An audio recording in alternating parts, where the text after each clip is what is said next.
BJP ने जिस चलाकी नाल रेंटा सिख खड़े किए बिल्कुल तुसी इकबाल सिंह लालपुरा पुलसिया हुंदियां मुंडे भी मारे, फिर किताबां 5-7-10 लिखा के जी सिख हिस्टरी ब्राह्मणों का योगदान गुरबाणी च ते फलाना ते ढिमका। हुण माइनॉरिटी कमीशन का बीजेपी ने उन्होंने चेयरमैन लाया। हुण वो चेयरमैन बनता पग वाला जिहड़ा जी सिख राइटर ऑथर इधर उधर वो बनदे ही कहंदा जी भारत दे विच मुसलमानां सिखां ईसाइयां नूं कोई प्रॉब्लम नहीं है, वो तो बड़े हुण माइनॉरिटीज़ नाल बड़ा अच्छा सलूक हो रहा। हुण ये ने रेंटा सिख जिहड़े उन्होंने रखे हुए ने।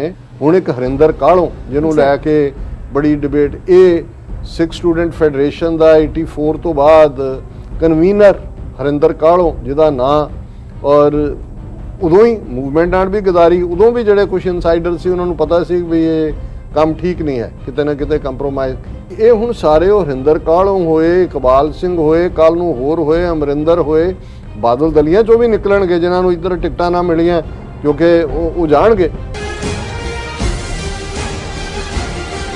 Viewers welcome back on program. So viewers हुण आपां गलबात करन जा रहे हैं कि भारत विच कैद सिख कौम की जिहड़ी हालत है बड़ी नाजुक बनी हुई है। भारतीय एजेंसियां सिखां खिलाफ विड्डी टोटल वॉर हर लैवल ते लड़ रही हैं। सो बीजेपी वालों पहाड़े दे टट्टू पग्गां वाले सिखां नूं ही सिखां दे खिलाफ जड़ा है वो वरतिया जा रहा है। सो इस बारे आपां विचार चर्चा करन जा रहे हैं। सो असीं चाहांगे कि तुसां ने इसी तरह बने रहना। देखण सुनने लिखण लई तुहाडा सब दा बहुत बहुत शुक्रिया जी। राज साहब की कहना चाहोगे? देखो, बहुत वार साडे सिख वीर भैणा सानू कॉल करके भी मिलण वेले भी ये गल कहंदे ने कि तुसीं पंजाब दे उत्ते जिहड़ी है वो ज़्यादा गल करिया करो और उत्साह हुंदा है, हौसला हुंदा है। अज भी साडे वीर सुरजीत सिंह टोरंटो तो वीर गुरदेव सिंह होरां दे भरा ने, उन्हां दी कॉल आई, उन्होंने तारीफ कीता कि भी असीं प्रोग्राम बहुत सुनते हैं और अज दी आवाज़ भी सुनते हैं, पर उन्होंने कहा भी बहुत बार सानू जिहड़ा है वो पंजाब बारे जानकारी होर मिलनी चाहिदी है। मैं अपने सारे ही वीरां भैणां दे जज्बातां दी कदर करदा हां और असीं ये दसदे ही है कि जदों तुसीं एक कॉज नूं समर्पित हो के तुरदे हो, तुसीं उस सारे ओवरऑल सिनेरिया नूं देख रहे हुंदे हो कि भी जिस खालिस्तान दी कायमी तो बिना सिखां दा कोई मसला हल नहीं हो सकता, उस दे लई उस खित्ते दे विच किहड़ियां डिवेलपमेंट्स जिहड़ियां गवांढी मुल्कां नाल भी संबंधित ने, जिहड़ियां वड्डियां ताकतां नाल भी संबंधित ने, जिहड़े मुल्क दे अंदर अकलीयतां दे नाल भी साडा साझा जिहड़ा कोई गल जुड़ सकदी है, उन्होंने लैके असीं किवें अगे वध सकदे हैं। सो इस कोई शक नहीं है कि भी जिहड़े साडे कुछ वीर जां भैणां ने उन्हां दे लई हो सकदा है जदों असीं इंटरनैशनल पॉलिटिक्स दियां नुआंसिस की ने, जियो पॉलिटिक्स की है, उस खित्ते दे विच जिहड़ियां ये वड्डे साहानां दा भेड़ शुरू होया, जिवें असीं हुणे ही गल करके हटे हैं कि किवें ऑकस आस्ट्रेलिया यूके यूएस एक नवां जिहड़ा ये फ्रंट बनता जिहड़ा ज़ाहिर है कि डिफेंस एंगल तो है, मिलीटरली है, क्वाड इररेलेवेंट हो जाता है। और इस तरह अफगानिस्तान दियां डिवेलपमेंट्स दियां की बीयरिंग्स ने, और इस तरह जे असीं कनेडा अमरीका बॉर्डर ते जाके सांझ दी गल कीती कि किवें भाई इवें ही साडा भविख दा खालिस्तान और पाकिस्तान होएगा। और अज ही डॉक्टर इकदार करामत चीमा यूके तो उन्हां नाल गल हो रही सी, वो कहण लगे कि जी वो तो चलो एक पार्क फॉर्म च है, ऑलरेडी करतारपुर कॉरीडोर उसका सबूत है कि भी जे इस किस्म का। और मैनू एकदम ख्याल आया कि भी ये भी तो उस तरह ही है कि भी जे असीं उही जे वो खोलिया भी आ जाओ कॉरीडोर है लंघ है तो साडे लई, सो इसलिए साडे लई पाकिस्तान भी इंपॉर्टेंट हो जाता है। कल्ला यही नहीं भी पाकिस्तान दे इतिहासक गुरुद्वारे जां पाकिस्तान दे नाल साडियां जिहड़ियां सिविलाइजेशनल सांझां ने, तहजीबी सांझां ने गवांढी मुल्क दे तौर ते।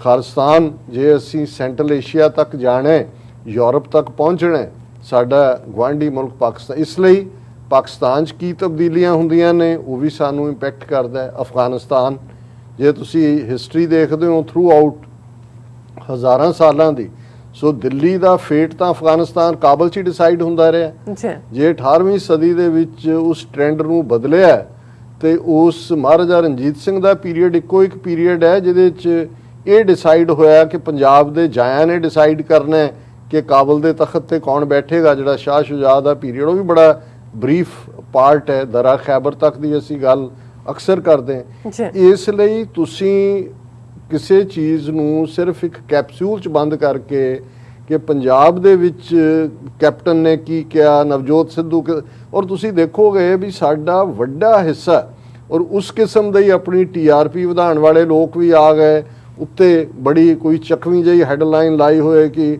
ਹੁਣ ਕਪਤਾਨ ਦੀ ਕਪਤਾਨੀ ਖੁਸਣ ਲੱਗੀ, ਹੁਣ ਨਵਜੋਤ ਸਿੱਧੂ ਕਰੂਗਾ ਰਾਜ, ਹੁਣ ਫਲਾਣਾ। ਹੁਣ ਉਹਦੇ ਤੇ ਹੀ ਜੇ ਤੁਸੀਂ ਸਮਝਦੇ ਹੋ ਵੀ ਮੇਰੇ ਤੋਂ ਇਹ ਐਕਸਪੈਕਟ ਕਰਦੇ ਹੋ ਕਿ ਜੀ ਮੈਂ ਇਹਨਾਂ ਦੀ ਕੌਣ ਕਿੱਧਰ ਜਾਏਗਾ।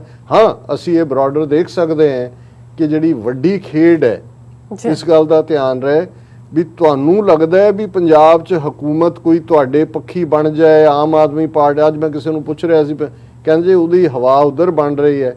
ਮੈਂ ਕਿਹਾ ਜੀ ਉੱਥੋਂ ਦੇ ਨੂੰ ਉਹਨਾਂ ਨੇ ਉਹ ਮਿਊਜ਼ੀਕਲ ਚੇਅਰਸ ਦੀ ਗੇਮ ਬਣਾਈ ਹੋਈ ਹੈ, ਇਧਰੋਂ ਉਧਰ ਜਿਹੜਾ ਬੈਠ ਕੇ ਉਸ ਤੋਂ ਵੀ ਬਿਯੋਂਡ ਕੋਈ ਹੋਰ ਰਿਹਾ ਹੀ ਨਹੀਂ ਹੈ। ਉਹ ਸੋਚ ਹੀ ਨਹੀਂ ਸਕਦੇ। ਔਰ ਮੈਨੂੰ ਇਹ ਲੱਗਦਾ ਵੀ ਬਹੁਤ ਸਾਰੇ ਜਿਹੜੇ ਉੱਥੋਂ ਇਧਰ ਸਾਡੇ ਵੀਰ ਆਏ ਨੇ ਉਹਨਾਂ ਦੇ ਮਾਈਂਡ 'ਚ ਵੀ ਕੁਛ ਤਾਂ ਨੇ ਜਿਹੜੇ ਹੁਣ ਗਲੋਬਲੀ ਇਸ ਸਾਰੀ ਗੱਲ ਨੂੰ ਸਮਝਦੇ ਨੇ। ਇਹੀ ਕਾਰਨ ਹੈ ਕਿ ਜੇ ਇੰਟਰਨੈਸ਼ਨਲੀ ਸਾਡੀਆਂ ਸਾਂਝਾਂ ਪੀੜ੍ਹੀਆਂ ਹੋਈਆਂ ਨੇ ਗੁਆਂਢੀਆਂ ਦੇ ਨਾਲ ਵੀ, ਤਹਿਜ਼ੀਬੀ ਤੌਰ ਤੇ ਵੀ ਅਸੀਂ ਆਊਟ ਆਫ ਦਾ ਬਾਕਸ ਸੋਚਣਾ ਸ਼ੁਰੂ ਕੀਤਾ। ਹੁਣ ਬਹੁਤ ਸਾਰਿਆਂ ਨੇ ਜਿਵੇਂ ਚਾਈਨਾ ਬਾਰੇ ਬਹੁਤ ਸਾਰਿਆਂ ਦਾ ਇਹੀ ਬਣਿਆ ਜੀ ਕਮਿਊਨਿਸਟ ਟਾਇਰੈਂਟ।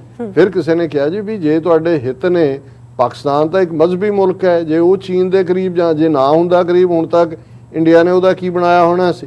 ਫਿਰ ਇਹ ਲੱਗਦਾ ਵੀ ਦੇਖੋ ਸਾਡਾ ਵੀ ਤਾਂ ਬਾਰਡਰ ਲੱਗਦਾ ਰਿਹਾ, ਅਸੀਂ ਟ੍ਰੀਟੀ ਵੀ ਸਾਈਨ ਕੀਤੀ ਹੋਈ ਹੈ 1842 ਦੇ ਵਿੱਚ ਮਹਾਰਾਜਾ ਸ਼ੇਰ ਸਿੰਘ ਦੇ ਵੇਲੇ। ਸੋ ਇਹ ਨਹੀਂ ਹੈ ਕਿ ਵੀ ਤੁਸੀਂ ਡੀਲ ਨਹੀਂ ਕਰ ਸਕਦੇ। ਹਾਂ, ਸਾਡੇ ਲਈ ਜਿਵੇਂ ਅਸੀਂ TV 84 ਜਾਂ ਸੱਚੋ ਸੱਚ, ਇਸ ਦੇ ਵਿੱਚ ਇੱਕ ਗੱਲ ਸਾਡੀ ਕਲੀਅਰ ਰਹੀ ਕਿ ਦੁਨੀਆ 'ਚ ਕਿਤੇ ਵੀ ਦੋ ਇਨਸਾਨ ਮਿਲਦੇ ਨੇ, ਦੋ ਮੁਲਕ ਆਪਸ 'ਚ TT ਕਰਦੇ ਨੇ, ਦੋ ਲੜਦੇ ਨੇ, ਇਹ ਸਿੱਖਾਂ ਨੂੰ ਕਿਵੇਂ ਪ੍ਰਭਾਵਿਤ ਕਰੇਗਾ, ਸਾਡੇ ਹੋਮਲੈਂਡ ਨੂੰ, ਸਾਡੇ ਖਾਲਿਸਤਾਨ ਨੂੰ ਕਿਵੇਂ ਪ੍ਰਭਾਵਿਤ ਕਰੇਗਾ, ਇਹ ਸਾਡਾ ਫੋਕਸ ਹੈ। ਸੋ ਇਹਦੇ ਲਈ ਇਹ ਠੀਕ ਹੈ ਵੀ ਲੋਕਲ ਗੱਲ ਕਰਨ ਵਾਲੇ ਬਹੁਤ ਸਾਰੇ ਨੇ ਔਰ ਅਸੀਂ ਉਹਨਾਂ ਦੀ ਸ਼ਲਾਘਾ ਕਰਦੇ ਹਾਂ ਜੇ ਉਹਨਾਂ ਨੂੰ ਲੱਗਦਾ ਹੈ ਕਿ ਵੀ ਉਹਨਾਂ ਲਈ ਉਹ ਇੰਪੋਰਟੈਂਟ ਹੈ।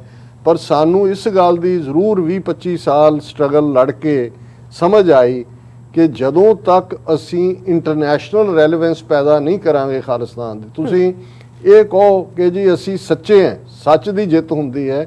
ਇਸ ਗੱਲ ਦਾ ਧਿਆਨ ਰਹੇ। ਕਿਸੇ ਨੇ ਕਿਹਾ ਸੀ ਕਿ ਵੀ road to hell is paved with the people with good intentions. ਸਿਰਫ ਤੁਹਾਡਾ ਸੱਚਾ ਹੋਣਾ ਜਾਂ ਠੀਕ, ਜੇ ਅਸੀਂ ਸੱਚੇ ਹਾਂ, ਠੀਕ ਹੈ, 47 'ਚ ਸਾਡੇ ਲੀਡਰ ਕੋਈ ਇਹ ਤਾਂ ਨਹੀਂ ਹੈ ਵੀ ਨਿੱਜੀ ਜੀਵਨ ਦੇ ਵਿੱਚ ਹੋ ਸਕਦਾ ਕਿ ਵੀ ਉਹ ਉਸ ਲੈਵਲ ਦੇ ਜਾਂ ਕੋਈ ਮਾੜੇ ਹੋਣਗੇ, ਲੇਕਿਨ ਡਿਸੀਜਨ ਮੇਕਿੰਗ ਹੁੰਦੀ ਹੈ। ਔਰ ਇਹ ਜਿਹੜੇ ਮੁਲਕ ਬਣਦੇ ਨੇ ਇਹਨਾਂ ਦੇ ਵਿੱਚ ਜਦੋਂ ਗੜਬੜਾਂ ਹੁੰਦੀਆਂ ਨੇ, ਅਨਸਟੇਬਿਲਿਟੀ ਹੁੰਦੀ ਹੈ, ਡੀਸਟੈਬਿਲਾਈਜ਼ ਖਿੱਤੇ ਹੁੰਦੇ ਨੇ, ਨਵੀਂ ਮੈਪ ਮੇਕਿੰਗ ਨਿਕਲਦੀ ਹੈ। ਸੋ ਉਹਦੇ ਲਈ ਇਹ ਸਾਡੇ ਲਈ ਇੰਪੋਰਟੈਂਟ ਹੈ ਅਸੀਂ ਸਮਝੀਏ ਕਿ ਇਸ ਸਾਰੇ 'ਚ ਜਿਨ੍ਹਾਂ ਨੇ ਸਾਡੇ ਨੇਬਰ ਬਣਨਾ, ਜਿਹੜੇ ਉਸ ਸਾਰੇ ਨੂੰ ਅਸੀਂ ਕੋਈ ਅਮਰੀਕਾ ਦੀ ਖਿਲਾਫਤ ਨਹੀਂ ਕਰਦੇ। ਮੈਂ ਅਕਸਰ ਕਹਿੰਦਾ ਵੀ ਅਮਰੀਕਾ ਆਣਾ ਅਸੀਂ ਜਦੋਂ ਚੁਣਿਆ ਇਹੀ ਸੀ ਕਿ ਭਾਈ ਇਹ ਚੈਂਪੀਅਨ ਹੈ ਹਿਊਮਨ ਰਾਈਟਸ ਦਾ ਦੂਜਾ। ਪਰ ਜੇ ਹੁਣ ਅਮਰੀਕਾ ਦਾ ਇੰਟਰਸਟ ਇੰਡੀਆ ਨੂੰ ਟੁਗੈਦਰ ਰੱਖਣ 'ਚ ਹੈ ਜਾਂ ਇੰਡੀਆ ਦੀ ਪਿੱਠ ਠੋਕਣ 'ਚ ਹੈ ਕਿਉਂਕਿ ਉਹਨਾਂ ਨੂੰ ਮੋਢਾ ਚਾਹੀਦਾ ਚੀਨ ਦੇ ਖਿਲਾਫ, ਉਹ ਤੁਹਾਡੀ ਹਮਾਇਤ ਨਹੀਂ ਕਰਨਗੇ। ਅਸੀਂ ਇਸ ਗੱਲ ਨੂੰ ਸਮਝੀਏ ਕਿ ਭਾਈ ਸਾਨੂੰ ਇਹ ਵੀ ਠੀਕ ਹੈ ਕਿ ਨਾ ਸਾਨੂੰ ਪਾਕਿਸਤਾਨ ਨੇ, ਨਾ ਚੀਨ ਨੇ, ਨਾ ਅਮਰੀਕਾ ਨੇ, ਨਾ ਕਿਸੇ ਹੋਰ ਨੇ ਖਾਲਿਸਤਾਨ ਲੈ ਕੇ ਨਹੀਂ, ਆਜ਼ਾਦੀ ਤਾਂ ਖੁਦ ਲਈ ਜਾਂਦੀ ਹੈ। ਲੇਕਿਨ ਹਾਲਾਤ ਦੇ ਵਿੱਚ ਤੁਸੀਂ ਵਿਚਰਦੇ ਹੋ ਜਿਹਦੇ 'ਚ ਤੁਸੀਂ ਸਾਰੀਆਂ ਤਰ੍ਹਾਂ ਦੀ ਗੁੱਡਵਿਲ ਲੈਣਾ ਚਾਹੁੰਦੇ ਹੋ। ਔਰ ਇਸ ਗੱਲ ਦਾ ਧਿਆਨ ਰਹੇ ਵੀ ਉਹਨਾਂ ਨੇ ਤਾਂ ਟੋਟਲ ਵਾਰ ਜਿਹੜੀ ਜੂਨ ਦੇ ਪਹਿਲੇ ਹਫਤੇ ਇੰਦਰਾ ਗਾਂਧੀ ਨੇ ਐਲਾਨੀ ਉਹ ਚੱਲ ਰਹੀ ਹੈ ਔਰ ਉਹਦੇ ਥੱਲੇ ਹਰ ਆਸਪੈਕਟ। ਹੁਣ ਤੁਸੀਂ ਦੇਖੋ ਪਿਛਲੇ 4 ਦਿਨਾਂ ਤੋਂ ਜੋ ਤਖਤ ਸ੍ਰੀ ਕੇਸਗੜ੍ਹ ਸਾਹਿਬ 'ਚ ਬੇਅਦਬੀ ਹੋਈ ਉਹਨੂੰ ਲੈ ਕੇ ਹੀ ਸਾਰੀ ਡਿਬੇਟ ਉਸੇ ਤੇ ਹੀ ਚੱਲ ਰਿਹਾ। 2 ਦਿਨ 3 ਦਿਨ ਇਸ ਤੇ ਰਹੇ ਕਿ ਜਥੇਦਾਰ ਐਕਟਿੰਗ ਅਕਾਲ ਤਖਤ ਗਿਆਨੀ ਹਰਪ੍ਰੀਤ ਸਿੰਘ ਆਇਆ, ਇੰਗਲੈਂਡ 'ਚ ਆਇਆ, ਗੁਰਦੁਆਰੇ ਦੇ ਬਾਹਰ ਉਸ ਸਾਰਾਗੜੀ ਦੇ ਸ਼ਹੀਦਾਂ ਦਾ ਚੋਂ ਜਿਹੜੇ ਹਵਾਲਦਾਰ ਈਸ਼ਰ ਸਿੰਘ ਜਿਹੜੇ ਬਹਾਦਰੀ ਨਾਲ 21 ਸਿੱਖ ਲੜੇ, ਉਹਦੇ ਬੁੱਤ ਤੋਂ ਪਰਦਾ ਹਟਾਇਆ। 5 ਪਿਆਰ ਹੁਣ ਹੋ ਗਿਆ ਜੀ, ਇਹ ਬੁੱਤ ਪ੍ਰਸਤੀ ਹੈ, ਉੱਥੋਂ ਇੱਥੇ ਆ ਗਏ। ਔਰ ਉਹ ਸਾਰਾ ਫਿਰ ਇੱਕ ਜਾਲੀ ਇੱਕ ਚਿੱਠੀ ਸਰਕੂਲੇਟ ਹੋ ਗਈ ਕਿ ਜੀ ਗਿਆਨੀ ਹਰਪ੍ਰੀਤ ਸਿੰਘ ਹੋਰਾਂ ਨੇ ਜਿਹੜੀਆਂ ਕੋਵਿਡ-19 ਨਾਲ ਜੁੜੀਆਂ ਹੋਈਆਂ ਸੀ ਪ੍ਰੀਕਾਸ਼ਨ ਉਹ ਨਹੀਂ ਲਈਆਂ, ਉਹਨਾਂ ਨੇ ਹੈਲਥ ਵਾਲਿਆਂ ਨੇ ਚਿੱਠੀ ਕੱਢਤੀ ਹੈ, ਜੁਰਮਾਨਾ ਕਰਤਾ, 2 ਦਿਨ ਉਹ ਘੁੰਮਦਾ ਰਿਹਾ, ਯੂਕੇ ਦੇ ਮੀਡੀਆ 'ਚ ਵੀ ਡਿਸਕਸ ਹੋ ਰਿਹਾ, ਫਿਰ ਆ ਗਿਆ ਵੀ ਉਹਨਾਂ ਦੇ ਹੈਲਥ ਵਾਲੇ ਨੇ ਕਿਹਾ ਜੀ ਇਹ ਤਾਂ ਜਾਲੀ ਚਿੱਠੀ ਹੈ। ਹੁਣ ਮਤਲਬ ਤੁਸੀਂ ਜੇ ਇਹਨੂੰ ਕੁੱਲ ਬਣਾ ਕੇ ਦੇਖੋ, ਜਿਵੇਂ ਉਹ ਲਹਿੰਦੇ ਪੰਜਾਬ ਵਾਲੇ ਟਰੱਕ ਦੀ ਬੱਤੀ ਦੇ ਮਗਰ, ਹੁਣ ਇਹੀ ਕੁਝ ਰਹਿ ਗਿਆ ਸਾਡੇ ਲਈ ਡਿਸਕਸ ਕਰਨ ਨੂੰ ਵੀ ਤੁਸੀਂ ਇਸ ਤੇ ਹੁਣ ਇਹ ਹੋ ਗਿਆ ਜੀ। ਇਹ ਜਥੇਦਾਰ ਕੇਸਗੜ੍ਹ ਜਗੀਰ ਕੌਰ ਕਹਿ ਰਹੀ ਹੈ ਕਿ ਜੀ ਦੇਖੋ ਇਹ ਕੇਸਗੜ੍ਹ ਸਾਹਿਬ ਬੜੀ ਬਹਾਦਰੀ ਸਾਡੇ, ਉਹਨਾਂ ਨੇ ਫੜ ਲਿਆ, ਉਹਨਾਂ ਹੁਣ ਆਇਆ ਵੀ ਉਹ ਬੀਬੀ ਕਿਸੇ ਨੇ ਕੀਤਾ ਵੀ ਦੂਜਾ ਉਹਨੇ ਕਿਹਾ ਉਹ ਤਾਂ ਇਨਾਮ ਦੇ ਹੱਕਦਾਰ ਨੇ, ਅਸੀਂ ਮੰਗ ਕਰਦੇ ਹਾਂ ਉਹਦੇ ਤੇ UAPA ਲਾਇਆ ਜਾਏ, ਜਿਹੜੀ ਧਾਰਾ ਲਾਣੀ ਹੈ ਦੂਜੀ। ਹੁਣ ਮਤਲਬ ਉਹ ਕੌਮ ਜਿਹਨੇ ਬਾਦਸ਼ਾਹਤ ਜਿਹੜੀ ਬੌਰਨ ਜਿਹੜੀ 2 ਵੇਲੇ ਰਾਜ ਕਰੇਗਾ ਖਾਲਸਾ ਪੜ੍ਹਦੀ ਹੈ, ਸਾਡੇ ਉੱਥੇ ਬੈਠਿਆਂ ਦਾ ਉੱਥੇ ਸਿੱਧੂ ਆਏਗਾ ਕਿ ਉਹ ਆਏਗਾ, ਇਸ ਤੋਂ ਬਿਯੋਂਡ ਸਾਡੇ ਕੋਲ ਕੋਈ ਡਿਬੇਟ ਨਹੀਂ ਹੈ। ਔਰ ਇਸ ਸਾਰੇ ਪੀਰੀਅਡ 'ਚ BJP ਨੇ ਜਿਸ ਚਲਾਕੀ ਨਾਲ ਰੈਂਟਾ ਸਿੱਖ ਖੜੇ ਕੀਤੇ ਨੇ, ਬਿਲਕੁਲ ਤੁਸੀਂ ਇਕਬਾਲ ਸਿੰਘ ਲਾਲਪੁਰਾ ਪੁਲਸੀਆ ਹੁੰਦਿਆਂ ਮੁੰਡੇ ਵੀ ਮਾਰੇ, ਫਿਰ ਕਿਤਾਬਾਂ 5-7-10 ਲਿਖਾ ਕੇ ਜੀ ਸਿੱਖ ਹਿਸਟਰੀ ਬ੍ਰਾਹਮਣਾਂ ਦਾ ਯੋਗਦਾਨ ਗੁਰਬਾਣੀ 'ਚ ਤੇ ਫਲਾਣਾ ਤੇ ਢਿਮਕਾ। ਹੁਣ ਮਾਈਨੋਰਟੀ ਕਮਿਸ਼ਨ ਦਾ BJP ਨੇ ਉਹਨੂੰ ਚੇਅਰਮੈਨ ਲਾਇਆ ਔਰ ਉਹਨੇ ਜਿਹੜੀਆਂ ਉਹ ਕਿਤਾਬਾਂ ਆਪਣੀ ਛਾਪਦਾ ਰਿਹਾ। ਜਾਂ ਦੂਜਾ ਹਰਪਾਲ ਸਿੰਘ ਪੰਨੂ ਨੇ ਜਦੋਂ ਪਾਕਿਸਤਾਨ ਵਿਜ਼ਿਟ, ਪੰਜਾਬੀ ਯੂਨੀਵਰਸਿਟੀ ਪਟਿਆਲਾ ਦੇ ਪ੍ਰੋਫੈਸਰ ਨੇ, ਖੋਜੀ ਨੇ, ਉਹਨਾਂ ਨੇ ਰਾਏ ਬੁਲਾਰ ਫੈਮਿਲੀ, ਜਦੋਂ ਅਸੀਂ ਗੁਰੂ ਨਾਨਕ ਸਾਹਿਬ ਦੀ ਜਿਹੜੀ ਹੈ ਉਹ ਰਾਏ ਭੋਜ ਦੀ ਤਲਵੰਡੀ ਤੋਂ ਨਨਕਾਣਾ ਸਾਹਿਬ ਤੱਕ ਦਾ ਸਫ਼ਰ ਦੇਖਦੇ ਹਾਂ, ਤੇ ਰਾਏ ਬੁਲਾਰ ਜਿਨ੍ਹਾਂ ਨੂੰ ਅਸੀਂ ਗੁਰੂ ਨਾਨਕ ਸਾਹਿਬ ਦਾ ਸਿੱਖ ਮੰਨਦੇ ਹਾਂ, ਉਹਨਾਂ ਨੇ ਆਪਣੀ ਅੱਧੀ ਜ਼ਮੀਨ ਜਿਹੜੀ ਹੈ ਉਹ ਲਾਈ 550 ਮੁਰੱਬਾ।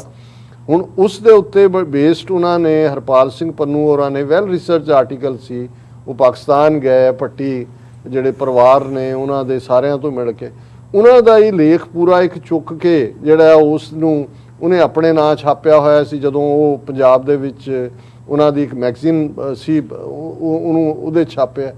ਉਹ ਉਹਨਾਂ ਨੇ ਜਦੋਂ ਹੁਣ ਬਣਿਆ, ਉਹਨੇ ਕਿਹਾ ਇਹ ਤਾਂ ਚੋਰ ਹੈ, ਇਹਨੂੰ ਇੱਕ ਪਲੇਜਰਾਈਜੇਸ਼ਨ ਕਹਿੰਦੇ ਨੇ ਕਿ ਵੀ ਲਿਖਤਾਂ ਕੱਢੀਆਂ ਹੋਈਆਂ।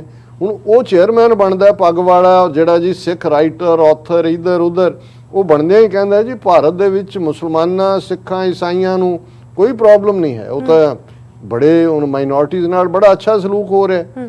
ਹੁਣ ਇਹ ਨੇ ਰੈਂਟਾ ਸਿੱਖ ਜਿਹੜੇ ਉਹਨਾਂ ਨੇ ਰੱਖੇ ਹੋਏ ਨੇ, ਹੌਲੀ ਹੌਲੀ ਕੱਢ ਰਹੇ ਨੇ। ਮੈਨੂੰ ਕੋਈ ਹੈਰਾਨੀ ਨਹੀਂ, ਬਹੁਤਿਆਂ ਨੂੰ ਹੈਰਾਨੀ ਹੋਏਗੀ ਜੇ ਕੈਪਟਨ ਅਮਰਿੰਦਰ ਸਿੰਘ ਨੂੰ ਲੱਗਾ ਕਿ ਵੀ ਨਵਜੋਤ ਸਿੱਧੂ ਦੇ ਪਿੱਛੇ ਹਾਈ ਕਮਾਂਡ ਨੇ ਵੇਟ ਸੁੱਟ ਦਿੱਤਾ। ਹਾਲ ਦੀ ਘੜੀ ਤਾਂ ਉਹ ਜਿਹੜਾ ਚੂਚੂ ਦਾ ਮਰੱਬਾ ਬਣਿਆ ਹੋਇਆ, ਤੇ ਇਹ ਸਣੇ ਆਪਣੇ ਬੰਦਿਆਂ ਦੇ ਜਾ ਕੇ BJP ਨੂੰ ਲੀਡ ਕਰੇਗਾ। ਜਦੋਂ BJP ਕਹਿੰਦੀ ਹੈ ਕਿ ਅਸੀਂ 2022 ਦੀਆਂ ਚੋਣਾਂ 'ਚ ਸਰਕਾਰ ਸਾਡੀ ਮੈਨੂੰ ਕੋਈ ਹੈਰਾਨੀ ਨਹੀਂ ਹੋਏਗੀ।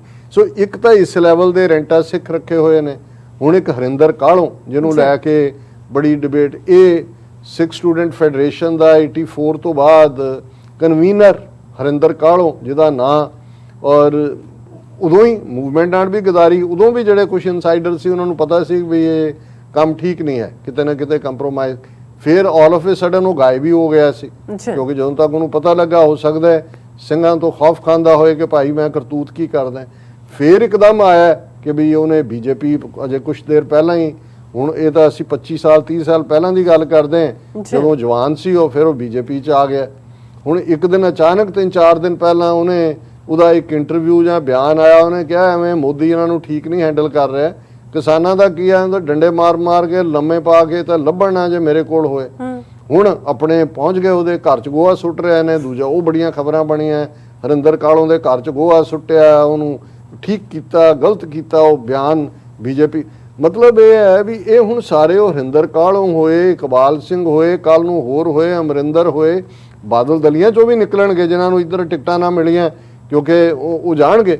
ਹੁਣ ਇਹ ਇੱਕ ਪਾਸੇ ਇਹ ਸਾਰੇ ਜਿਹੜੇ ਨੇ ਰੈਂਟਾ ਸਿੱਖ ਖੱਟੇ ਕੀਤੇ ਹੋਏ ਨੇ, ਜਿਨ੍ਹਾਂ ਦੇ ਨਾਲ ਉਹ ਟੋਟਲ ਵਾਰ ਲੜ ਰਹੇ ਨੇ। ਸੋ ਮੈਂ ਅਗੇਨ ਜਿਹੜਾ ਅੱਜ ਦਾ ਵਿਚਾਰ ਡਿਸਕਸ ਕਰਨ ਤੋਂ ਪਹਿਲਾਂ ਇਹ ਜ਼ਰੂਰ ਮੈਂ ਕਹਿਣਾ ਚਾਹੁੰਦਾ ਕਿ ਵੱਡੇ ਦਾਇਰਾ ਕਾਰ 'ਚ ਸੋਚੀਏ। ਬਿਲਕੁਲ, ਜੇ ਅਸੀਂ ਨਹੀਂ ਸੋਚਾਂਗੇ ਉਹੀ ਗਲਤੀ ਜਦੋਂ ਅਸੀਂ 47 ਦੇ ਦੌਰ ਦੀ ਗੱਲ ਕਰਦੇ ਹਾਂ, ਉਦੋਂ ਵੀ ਜੋ ਸੀਨ ਬਣਿਆ ਹੋਇਆ ਸੀ, ਜਿਸ ਕਿਸਮ ਦਾ ਸਾਡੀ ਲੀਡਰਸ਼ਿਪ ਸਮੇਂ ਦੇ ਹਾਣ ਦੀ ਨਹੀਂ ਸੀ, ਅਸੀਂ ਆਪਣੀਆਂ ਕੁਰਬਾਨੀਆਂ ਹੀ ਗਿਣਦੇ ਰਹੇ ਤੇ ਸਾਨੂੰ ਲੱਗਦਾ ਸੀ ਵੀ ਸਾਡੇ ਨਾਲ ਇਵੇਂ ਕਿਵੇਂ ਹੋ ਸਕਦਾ ਹੈ, ਇਹ ਇਹਨਾਂ ਤੇ ਅਸੀਂ ਇਤਬਾਰ ਕਰ ਰਹੇ ਹਾਂ, ਇਹ ਸਾਡੇ ਨਾਲ ਵੱਡੇ ਭਰਾ ਨੇ। ਤੇ ਫਿਰ ਉਹ ਇੱਕੋ ਹੀ ਜਿਹੜਾ ਪਿਆਰਾ ਸਿੰਘ ਨਿਰਚਲ ਦਾ ਜੁਮਲਾ ਮੈਂ ਦੁਹਰਾਉਂਦਾ ਹੁੰਦਾ ਕਿ ਬਾਜ਼ੀ ਲੈ ਗਏ ਭਾਨੇ ਸ਼ਾਹ ਹੋਰੀ, ਅਸੀਂ ਧੌਣ ਭਰਾਉਣ ਦੇ ਯਾਰ ਹੀ ਰਹੇ।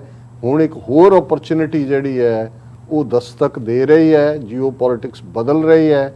ਵੱਡੇ ਦਾਇਰਾਕਾਰ ਦੇ ਵਿੱਚ ਦੇਖਦੇ ਆ, ਸੋਚਦੇ ਆ, ਕਈ ਵਾਰ ਛੋਟੇ ਗੁੱਸੇ ਗਿੱਲਿਆਂ ਨੂੰ, ਪ੍ਰੈਜੁਡਿਸਿਸ ਨੂੰ, ਹੌਸਟਿਲਿਟੀਜ਼ ਨੂੰ ਛੱਡਣਾ ਪੈਂਦਾ ਹੈ। ਅੱਛਾ, ਅਦਰਵਾਈਜ਼ ਤੁਸੀਂ ਫਿਰ ਉਸੇ ਹੀ ਘੁੰਮਣ ਘੇਰੀ ਦੇ ਵਿੱਚ ਜਿਹੜਾ ਉਹ ਜਿਉਂਦੇ ਹੋ ਤੇ ਉਸ ਘੁੰਮਣ ਘੇਰੀ ਚੋਂ, ਉਸ ਚੋਂ ਤੁਸੀਂ ਬਾਹਰ ਨਹੀਂ ਨਿਕਲ ਸਕਦੇ। ਬਿਲਕੁਲ। ਔਰ ਮੇਰੇ ਮੈਂ ਖਿਆਲ ਰਹਿਣੀ ਦੋ ਕਿਉਂਕਿ ਟਾਈਮ ਤੇ ਹੋ ਗਿਆ। ਅੱਛਾ ਜੀ ਡਾਕਟਰ ਸਾਹਿਬ ਤੁਹਾਡਾ ਬਹੁਤ ਬਹੁਤ ਸ਼ੁਕਰੀਆ। ਤੁਸੀਂ ਅੱਜ ਦੇ ਅਹਿਮ ਇਸ਼ੂ ਸਾਡੇ ਦਰਸ਼ਕਾਂ ਨਾਲ ਡਿਸਕਸ ਕੀਤੇ ਨੇ। ਇਸ ਤਰ੍ਹਾਂ ਆਪਣੇ ਵਿਊਅਰਸ ਕੋਲੋਂ ਲੈਂਦੇ ਆ ਇਜਾਜ਼ਤ। ਵਿਊਅਰਸ, ਸਾਡੇ ਪ੍ਰੋਗਰਾਮ ਦਾ ਸਮਾਂ ਇੱਥੇ ਸਮਾਪਤ ਹੁੰਦਾ ਹੈ।